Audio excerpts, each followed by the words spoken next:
ಕಚೇರಿಯಲ್ಲಿ ಮತ್ತೆ ನಮ್ಮ ಅಧೀನ್ ಕಚೇರಿ, ತಾಲೂಕಾ ಪಂಚಾಯತಿ, ಗ್ರಾಮ ಪಂಚಾಯತಿ, ನಮ್ಮ ಲೈನ್ ಡಿಪಾರ್ಟ್ಮೆಂಟ್ಸ್, ಇಂಜಿನಿಯರಿಂಗ್ ಡಿಪಾರ್ಟ್ಮೆಂಟ್ ಅಲ್ಲಿ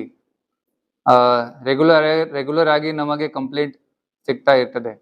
ವ್ಯಕ್ತಿಗಳು, ಸಂಘಟನೆಗಳು ಯಾರಾದರೂ ಕಂಪ್ಲೇಂಟ್ ಕೊಟ್ರೆ ನಮ್ಮ ಆಫೀಸಲ್ಲಿ ಯಾವಾಗಲೂ we receive all the complaint, ಮತ್ತೆ ಎಲ್ಲ ಕಂಪ್ಲೇಂಟ್ಸ್ಗೆ ಎನ್ಕ್ವೈರಿ ಮಾಡ್ತೀವಿ. ಪ್ರಿಲಿಮಿನರಿ ಆದಮೇಲೆ if we find any prima facie error, ನಾವು ಆಕ್ಷನ್ ಕೂಡ ತಗೊಳ್ತಾ ಇದ್ದೀವಿ. ಅದರಲ್ಲಿ ಲಾಸ್ಟ್ 1 year ಇಂದ ಐ ನೋಟಿಸ್ ಒನ್ ಪ್ಯಾಟರ್ನ್. ಕೆಲವೊಂದು ವ್ಯಕ್ತಿಗಳು ಅಥವಾ ಸಂಘಟನೆಗಳು ಕಂಪ್ಲೇಂಟ್ ಕೊಟ್ಟು ಆದಮೇಲೆ ನಮ್ಮ ಎನ್ಕ್ವೈರಿ ಸ್ಟೇಜಲ್ಲಿ ನಾವು ನಮ್ಮ ಸಿಬ್ಬಂದಿಗೆ ಸಸ್ಪೆಂಡ್ ಮಾಡ್ತೀವಿ ಅಥವಾ ಅವರಿಗೆ ಶೋ ಕಾಸ್ ನೋಟಿಸಸ್ ಕೊಡ್ತೀವಿ, ಸ್ಪಾಟ್ಗೆ ಹೋಗಿ ಇನ್ಸ್ಪೆಕ್ಷನ್ ಮಾಡ್ತೀವಿ, ಎಲ್ಲ ದಾಖಲಾತಿಗಳು ಇಲ್ಲಿ ಆಫೀಸ್ಗೆ ತರ್ತೀವಿ. ಆದಮೇಲೆ ಏಕಾಏಕಿ ಅವರು ಕಂಪ್ಲೇಂಟ್ ವಿತ್ಡ್ರಾ ಮಾಡ್ತಾರೆ. ಕೆಲವೊಂದು ಕೇಸಸಲ್ಲಿ ಧರಣೆ ಕೂಡ ಆಗಿತ್ತು, ನ್ಯೂಸಲ್ಲಿ ದೊಡ್ಡ ಸ್ಟೇಟ್ಮೆಂಟ್ ಆಗುತ್ತೆ, ನಮ್ಮ ಆಫೀಸ್ಗೆ ಬಂದ ಕಿರಿಕಿರಿ ಕೂಡ ಮಾಡ್ತಾರೆ, ದಬಾಯಿಸಿ ಮಾಡ್ತಾರೆ. ಆದಮೇಲೆ ಏಕಾಏಕಿ ವಿತ್ಡ್ರಾ ಮಾಡಿಬಿಡ್ತಾರೆ. ಉದಾಹರಣೆಗೆ ಒಂದು ಕಂಪ್ಲೇಂಟ್ ನಮ್ಮ ಮಾಜಿ RDPR ಸಚಿವರು ಪ್ರಿಯಾಂಕ್ ಖರ್ಗೆ ಅವರಿಗೆ ಬೈ ಹ್ಯಾಂಡ್ ಕೊಟ್ಟಿದ್ದಾರೆ. ಅಲ್ಲಿಂದ ಬ್ಯಾಂಗ್ಳೂರ್ ಇಲಾಖೆಯಿಂದ ನಮಗೆ ಎನ್ಕ್ವೈರಿಗೆ ಕೂಡ ಲೆಟರ್ ಬಂತು, ಮತ್ತೆ ನಮಗೆ ಒಂದು ವಿಡ್ರಾವಲ್ ಲೆಟರ್ ಕೊಟ್ಟಿದ್ದಾರೆ. ಸಿಮಿಲರ್ಲಿ ಒಂದು complainant total 61 complaints in a single letter withdraw ಮಾಡಿದ್ದಾರೆ. ಇನಿಷಿಯಲಿ ನಾವು ಕೂಡ ಅದು ಇಗ್ನೋರ್ ಮಾಡಿದ್ದೀವಿ, ಯಾಕೆ ಆಯಿತು, it can be due to some confusion. ಅದಾದಮೇಲೆ ನಮಗೆ ಒಂದು ಪ್ಯಾಟರ್ನ್ ನೋಟಿಸ್ ಆಗಿದೆ. ಸೊ ಆದಮೇಲೆ we made a list of such ವಿಡ್ರಾವಲ್ಸ್ in the last almost 6 months to 8 months. ಅದರಲ್ಲಿ ನಮಗೆ ಸುಮಾರು 24 ಸಚ್ ಕಂಪ್ಲೇನೆಂಟ್ಸ್ ಸಿಕ್ಕಿದೆ. ಯಾರು ಕಂಪ್ಲೇಂಟ್ ಕೊಟ್ಟು ಎನ್ಕ್ವೈರಿ ಸ್ಟೇಜಲ್ಲಿ ವಿಡ್ರಾ ಮಾಡಿದ್ದಾರೆ. ಸೊ ನಾವು ಅವರಿಗೆ ಒಂದು ಅವಕಾಶ ಕೊಡಲಿಕ್ಕೆ ನೋಟಿಸಸ್ ಇಶ್ಯೂ ಮಾಡಿದ್ದೀವಿ, ರಿಕವರಿ ನೋಟಿಸಸ್.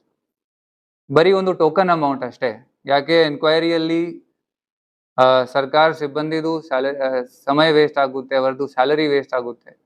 ಸ್ಪಾಟ್ ಇನ್ಸ್ಪೆಕ್ಷನ್ ಹೋಗ್ಲಿಕ್ಕೆ vehicle expenses, fuel expenses, driver salary ಹೋಗುತ್ತೆ. ನಮ್ಮ ಆಫೀಸಲ್ಲಿ ಸ್ಟೇಷನರಿ, ಪ್ರಿಂಟಿಂಗ್ ಚಾರ್ಜಸ್ ಎಲ್ಲ ವೇಸ್ಟ್ ಆಗುತ್ತೆ. ಅದು ಎಲ್ಲ ಸೇರಿ ನಾವು ಬರೀ ಒಂದು ಟೋಕನ್ ಅಮೌಂಟ್ದು ರಿಕವರಿ ನೋಟಿಸ್ ಮತ್ತೆ ಏನಾದರೂ ಸಮಜಾಯಿಸಿ ಉತ್ತರ ಕೊಡಲಿಕ್ಕೆ ಅವಕಾಶ ಎಲ್ಲರಿಗೆ ಕೊಟ್ಟಿದ್ದೀವಿ ಏಪ್ರಿಲ್ ತಿಂಗಳಲ್ಲಿ. ಆದಮೇಲೆ ಸುಮಾರು ಒಂದೂವರೆ ತಿಂಗಳು ನಾವು ಒಬ್ಸರ್ವ್ ಮಾಡಿದ್ದೀವಿ, ಏನಾದರೂ ರಿಪ್ಲೈ ಕೊಟ್ಟರೆ. ನಮಗೆ 4 ಕಂಪ್ಲೇನೆಂಟ್ಸ್ ಅವರು ಅಮೌಂಟ್ ಜಮೆ ಮಾಡಿ ಸಮಜಾಯಿಸಿ ಕೊಟ್ಟಿದ್ದಾರೆ. ಅವರಿಗೆ ನಾವು ಎಚ್ಚರಿಕೆ ನೋಟಿಸ್ ಕೊಟ್ಟು ಕ್ಲೋಸ್ ಮಾಡಿದ್ದೀವಿ. ರಿಮೈನಿಂಗ್ 20 ಕಂಪ್ಲೇನೆಂಟ್ಸ್ ಅವರು ನಮಗೆ ಐದರ್ ಉತ್ತರ ಕೊಟ್ಟಿಲ್ಲ, ಅದರ್ವೈಸ್ ಕೆಲವೊಂದು ಉತ್ತರ ಕೊಟ್ಟಿದ್ದಾರೆ which is not satisfactory. For example, ಒಂದು ಕಂಪ್ಲೇನೆಂಟ್ ಕೊಟ್ಟಿದ್ದಾರೆ, ನಾನು ಸ್ವಲ್ಪ ಇಮೋಷ್ನಲ್ ಆಗಿ ಕಂಪ್ಲೇಂಟ್ ಕೊಟ್ಟಿದ್ದೆ, ಆದಮೇಲೆ ವಿಡ್ರಾ ಮಾಡಿದ್ದೆ.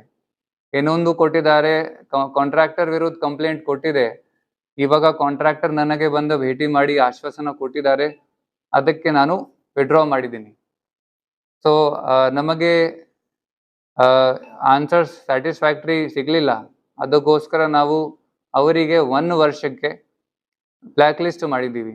ನಮ್ಮ ಜಿಲ್ಲಾ ಪಂಚಾಯತಿ, ತಾಲೂಕಾ ಪಂಚಾಯತಿ, ಗ್ರಾಮ ಪಂಚಾಯತಿ, ಇಂಜಿನಿಯರಿಂಗ್ ಡಿಪಾರ್ಟ್ಮೆಂಟ್ ಮತ್ತು ಲೈನ್ ಡಿಪಾರ್ಟ್ಮೆಂಟ್ಸಲ್ಲಿ ಏನಾದರೂ ಕಂಪ್ಲೇಂಟ್ ಅವರು ಕೊಟ್ಟರೆ ನಾವು ಅದು ಎಂಟರ್ಟೈನ್ ಮಾಡುವುದಿಲ್ಲ.